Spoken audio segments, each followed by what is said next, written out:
સમાચારમાં આગળ વાત વડોદરાની કરીશું। વડોદરામાં સરકારી હોસ્ટેલની મેસમાં ભોજન જોઈને ભૂખ મરી જશે અને ઉલટીઓ થવા લાગશે।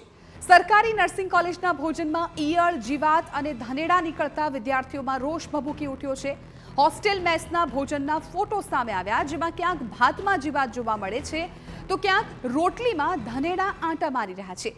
આટલું ઓછું હોય તેમ રોટલીમાં પણ ઈયળો દેખાઈ રહી છે। આ ખોરાક જોઈને કોઈને પણ ચિતરી ચડે। મેસની આ ભોજનની ગુણવત્તા અને સ્વચ્છતા વિશે અનેક સવાલો ઉઠી રહ્યા છે।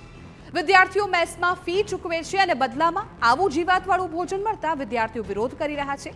હોસ્ટેલની બહાર અને અંદર ગંદકીની સામ્રાજ્ય જોવા મળી રહ્યું છે।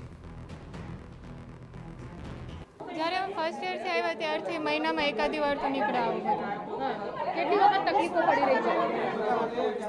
ક્યારેક 15 દિવસે એકવાર, ક્યારેક મહિનામાં 2-3 એવી રીતે। કેટલી વખત રજૂઆત કરીને શું કહે છે હોસ્ટેલ વાળાઓ? જ્યારે નીકળે ત્યારે અમે ફોટા પાડીને મેમને ત્યાં મેસમાં જે મેનેજર છે એને બતાવે, મેમને પણ બતાવે। મેમ કે આગળ ફરિયાદ કરશું, પણ આગળ શું થાય છે ખબર નથી। વિદ્યાર્થી નેતા યુવરાજસિંહ પણ નર્સિંગ કોલેજ પહોંચ્યા હતા અને કોલેજના વહીવટીતંત્ર સામે સવાલ ઉઠાવ્યા હતા। વિદ્યાર્થીના ભોજનમાં છાશવારે જીવાત નીકળતી હોવા છતાં કોઈ પણ પગલાં ન લેવાયા હોવાનો આરોપ છે।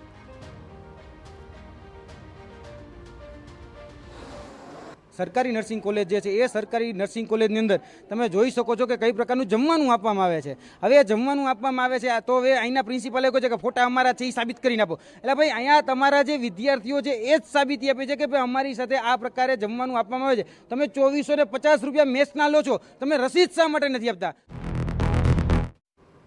તો બીજી તરફ કોલેજના પ્રિન્સિપાલે આક્ષેપોને નકારતા કહ્યું છે કે અમારી પાસે હાલ કોઈ આવી ફરિયાદ આવી નથી અને વિદ્યાર્થીને કોઈ મુશ્કેલી હોય તો સ્થળ પર જ તેનો નિકાલ કરવામાં આવે છે। અમારી પાસે એવી કોઈ રજૂઆત નથી આવી અને સ્ટુડન્ટ્સને એટલું એટમોસ્ફિયર અમે ફ્રી પાડીએ છીએ કે કંઈ પણ હોય તો અમને કમ્પ્લેન ડાયરેક્ટ કરી શકે છે।